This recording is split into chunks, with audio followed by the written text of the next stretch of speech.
And things have just changed in such an incredibly dangerous way with young people doing what I just saw you do on that screen.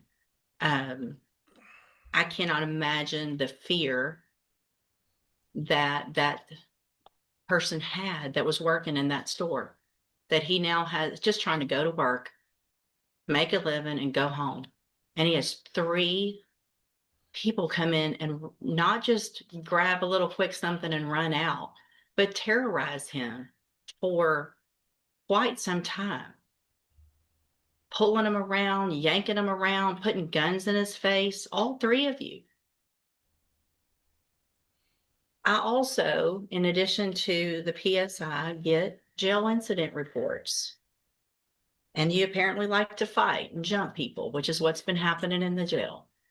So it makes it very difficult for me to go, oh, this is somebody that's going to get out and behave, who can follow the rules, because you can't even follow the rules in jail. And the pre-sentence report shows that you're a high risk level, which tells me that after they've looked at everything, that you don't have, unfortunately, a good likelihood of being successful if I were to put you on probation. And Mr. Coleman's right. We're tired of it. And there's got to be something done. So in cause number 25, DCCR 1759, I'm going to find that you entered your plea of guilty freely and voluntarily. I'm going to find sufficient evidence to find you guilty. And at this time, I'm going to find you guilty of aggravated robbery. I'm going to sentence you to a term of 25 years in the institutional division.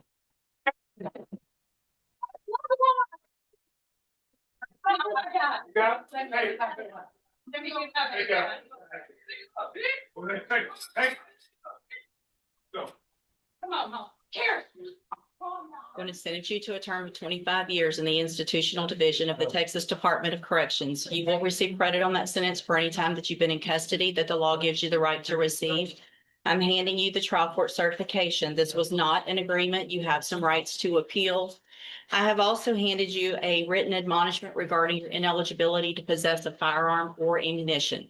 Because of the judgment entered against you, you're ineligible under Texas law to possess a firearm or ammunition. Possession of a firearm or ammunition could lead to charges against you. You can talk to Mr. Rojas about any questions you have about that. I am making an affirmative finding of a deadly weapon. Mr. Fontenette, I understand that this is harsh, and I know you believe this is harsh, but I think this is necessary. I hope that you go and you make things right. You can get out of prison. You're still going to be young, and you can make your life better. That's going to... It does not sound harsh to me. This man, they said he tormented with his friends, tormented the store owner, put guns in his face, waving around. So yes, give him 25 years. I want to know, I will see in the AI breakdown or in the other videos we look at if he gets a chance for parole or not, but no, I don't want to hear the parents cry. Oh, no, I don't want to hear any of that. At the end of the day, it's his fault. It might even be the parents' fault because they didn't raise him correctly. So yes, 25 years for robbery. Hey, you're a repeat offender. You constantly fighting. You show no hope of rehabilitation. So yeah, 25 years. Let him be. He's a teen now, so he'll probably be out at 40, 30, 35. Hey, hopefully he doesn't get an extended sentence by doing something in jail. But how do we truly believe that after he comes out, he will be rehabilitated and he will not commit any more crimes and live as a nice, law-abiding citizen? I would hope, but I have my doubts. Let's keep going. It'll be up to you, okay? You can go back with the bailiff. Now let's get over into this next video just to give us a little more information. An 18-year-old from Port Arthur has been sentenced to 25 years in prison for a violent aggravated robbery in Nederland. Prosecutors say Caden Fontenette, who was 17 at the time, was one of 4 suspects involved in the incident at the Bulldog convenience store on Twin City Highway. The other 3 suspects were minors. Yeah, his attorney asked for probation, citing his age and limited criminal history, but the judge sided with prosecutors, handing down the 25-year sentence. I'm not in the habit of begging, but on behalf of this community, I'm begging that you sentence this defendant to prison. The message that needs to be sent to this defendant and his circle of friends and anybody who would want to be like this defendant is that if you pick up a gun with the intent to commit violence, you're going to pick up a 15, 20, 25-year prison sentence, Judge. Fontanet must serve at least half of his sentence before he's eligible for parole. So he has to serve at least half of his sentence before he's eligible for parole.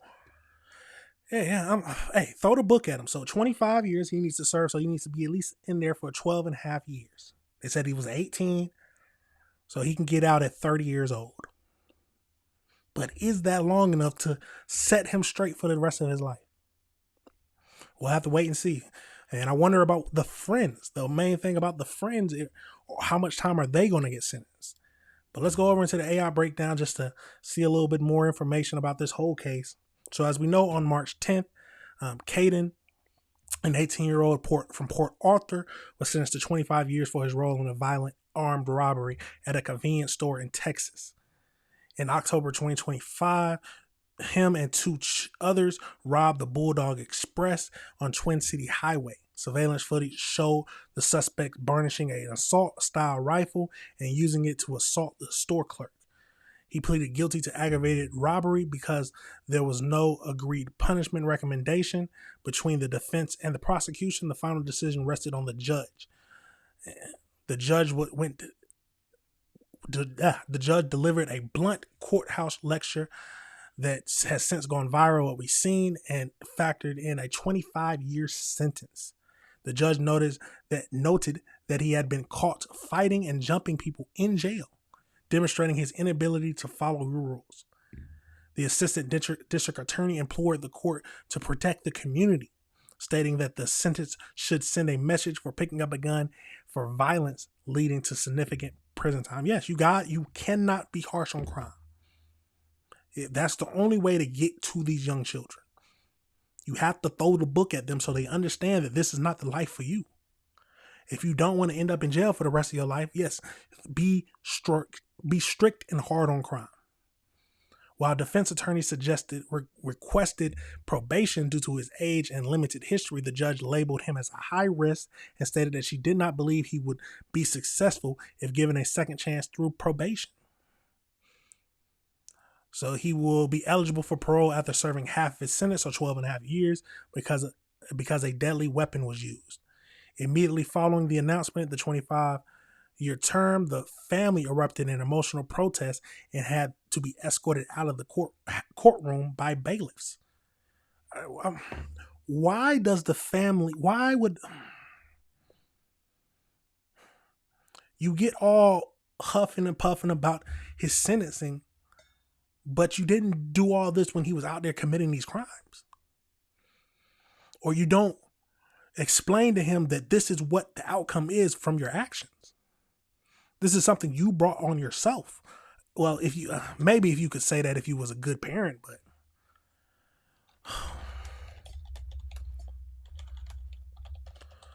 I want to know what happened to the other people who were caught. See if they tell us anything about that.